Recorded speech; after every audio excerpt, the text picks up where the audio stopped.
découvert ici.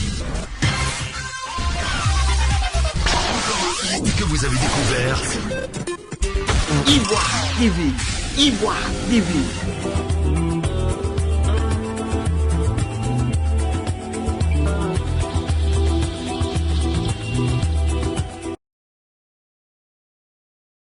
Une audience marathon de 5 heures d'horloge, 3 suspensions et une première partie quasiment achevée en queue de poisson. C'est ainsi qu'on pourrait résumer le procès de Guillaume Soro, absent, et ses proches ce mercredi 26 mai 2021 au palais de justice d'Abidjan Plateau.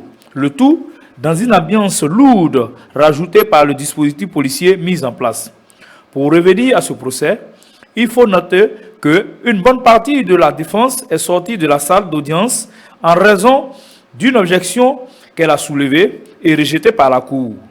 Pour Maître Meïté, avocat de l'État de Côte d'Ivoire, leur attitude n'était point justifiée et a même rejeté le caractère politique de cette affaire. Je pense que c'est un début de procès. Les débats ont commencé. On essaie de faire avancer les choses, mais il y a eu un incident auquel vous avez assisté. Les avocats de certains accusés ont choisi délibérément, en toute responsabilité, de quitter la salle d'audience. Pour la simple raison qu'une pièce classée scellée ne leur aurait pas été communiquée. Et la question que nous avons posée, la réflexion que nous menons à ce sujet, à ce propos, c'est de savoir est-ce que les scellés font partie des pièces communicables. Je pense que le tribunal a répondu à la question. Il s'agit de pièces à présenter aux différents accusés, aux différentes parties.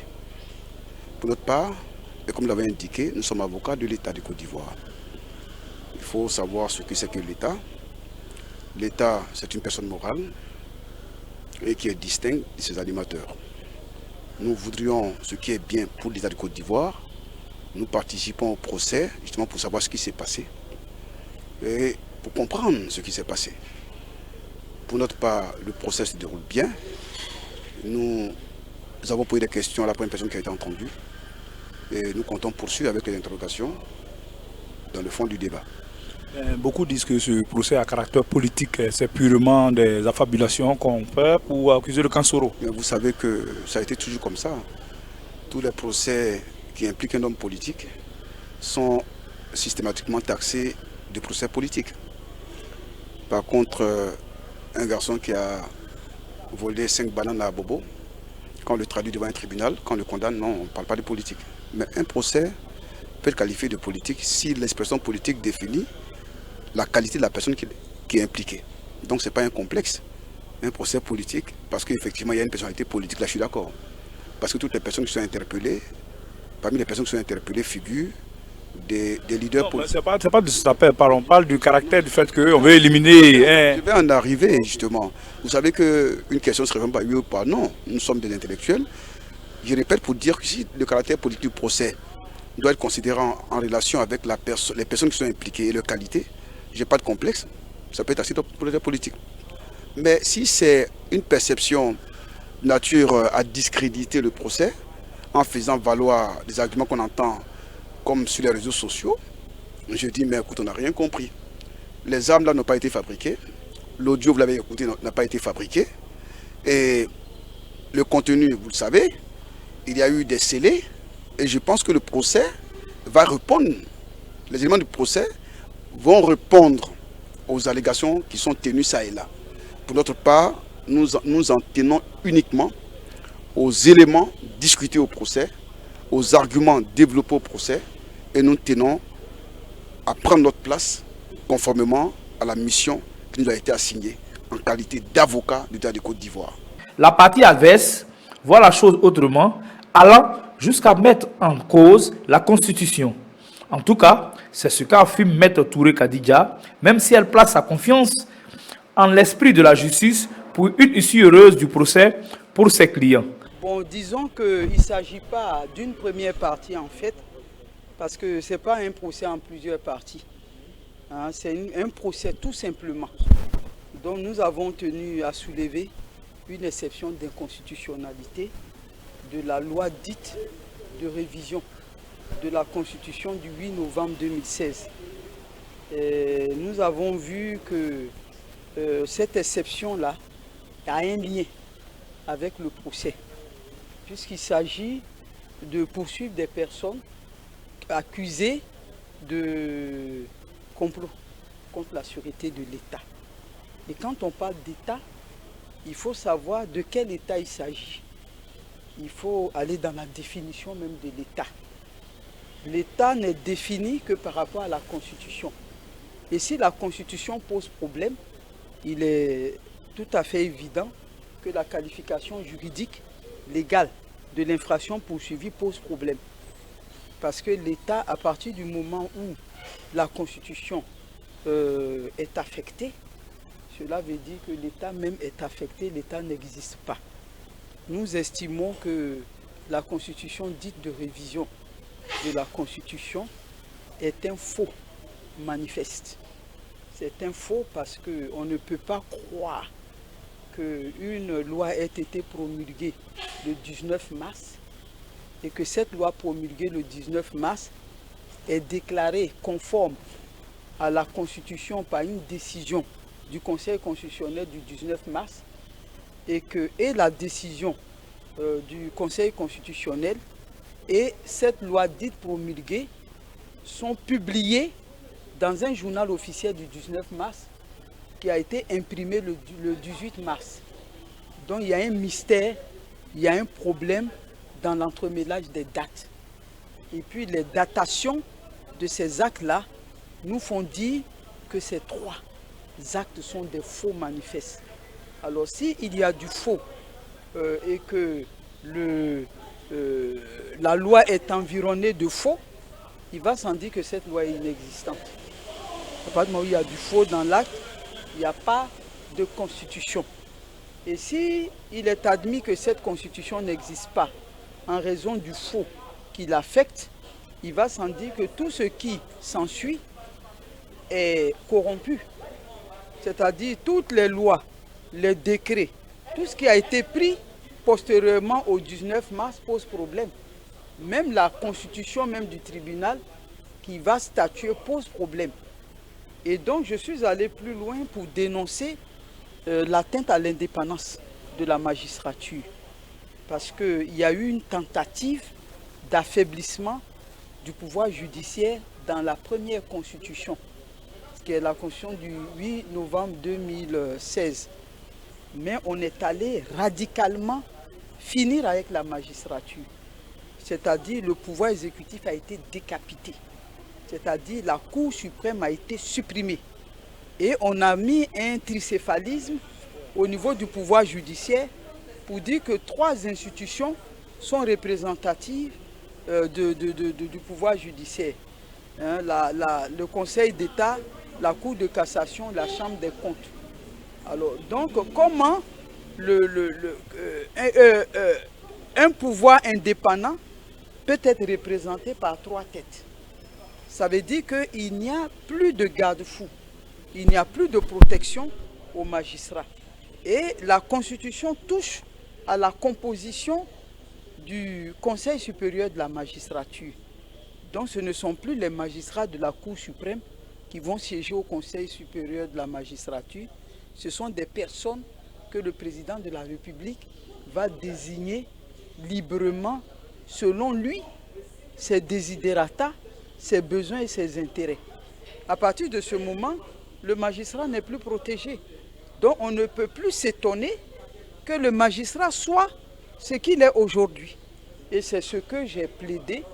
Malheureusement, comme les choses sont ce qu'elles sont, ils se sont substitués au Conseil constitutionnel alors que seul le Conseil constitutionnel avait compétence pour examiner l'exception d'inconstitutionnalité. Ils ont décidé de rejeter en lieu et place du Conseil constitutionnel l'exception d'inconstitutionnalité soulevée. Bien évidemment, nous avons interjeté appel.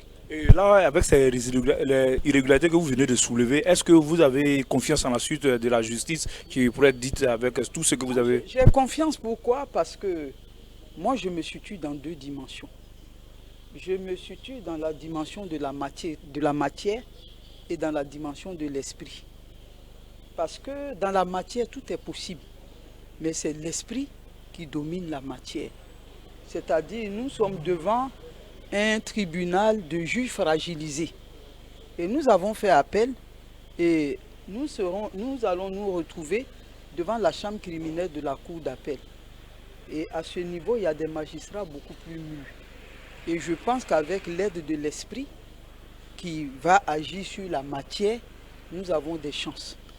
Nous avons des chances de nous faire entendre en application de l'article 7 de la Charte africaine des droits de l'homme et des peuples. Parce que force reste à la justice. La justice n'est pas dans la matière, la justice est dans l'esprit. Comme il fallait s'y attendre, les militants et autres sympathisants de Guillaume Soro et ses proches étaient de la partie pour apporter leur soutien au leader. Je suis Madame Todé Irène, ex-détenue politique. Nous sommes venus soutenir nos responsables politiques. Comme je l'ai dit, nous-mêmes, ma soeur, Madame Gueye et moi, nous faisons partie des ex-détenus politiques, les femmes qu'on avait pris dans le mois d'août. Et nous avons été libérés le 27 janvier.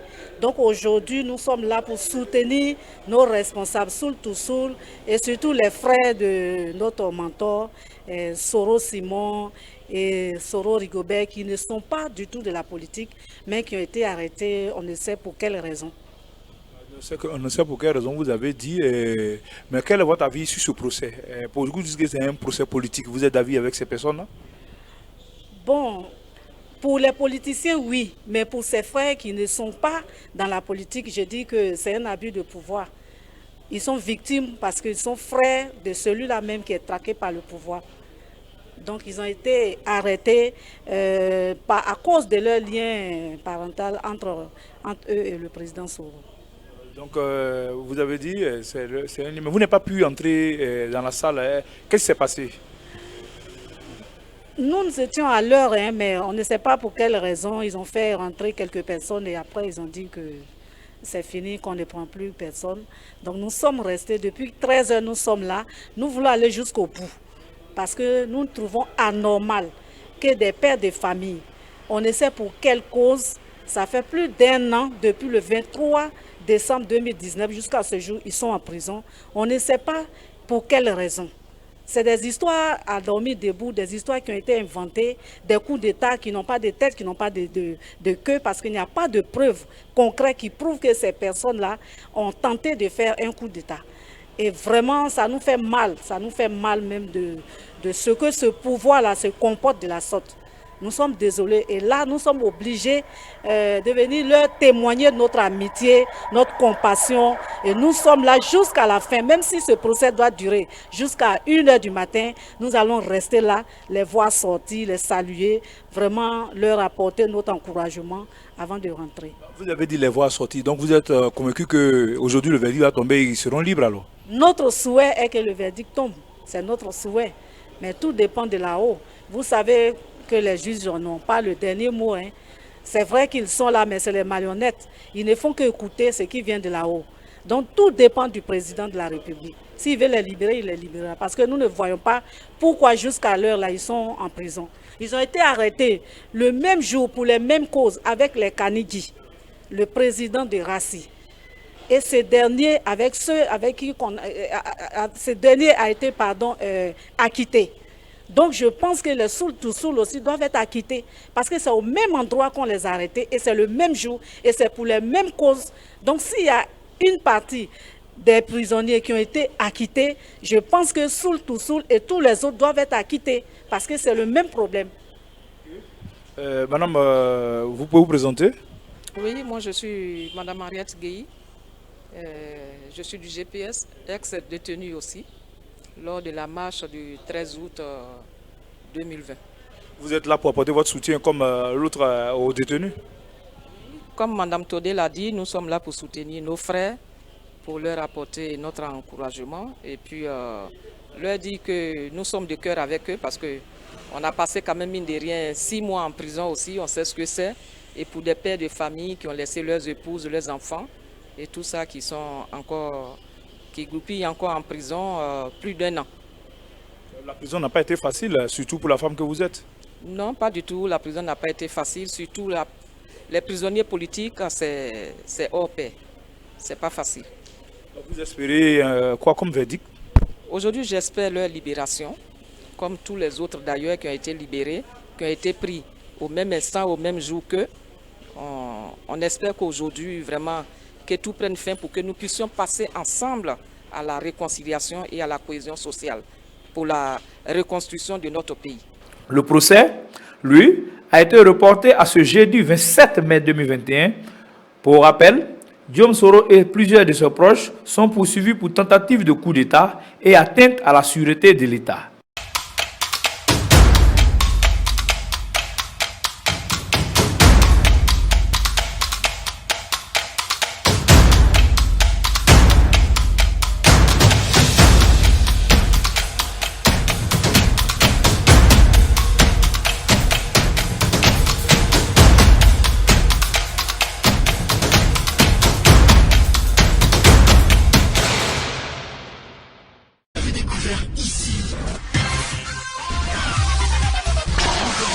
Que vous avez découvert Ivoire TV. Ivoire TV.